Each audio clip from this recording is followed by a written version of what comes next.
Hi, it's Jennifer, your grammar coach.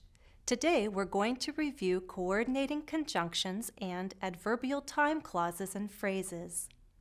To review these grammar points, we'll continue with our unit topic of pandemics.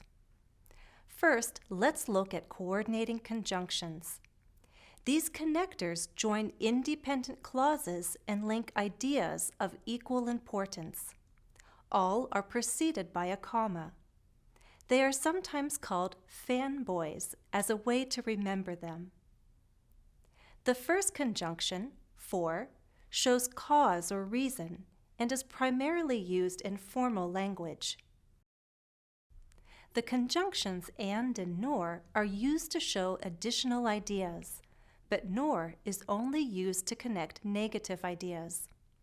Notice how the word order changes when you use nor.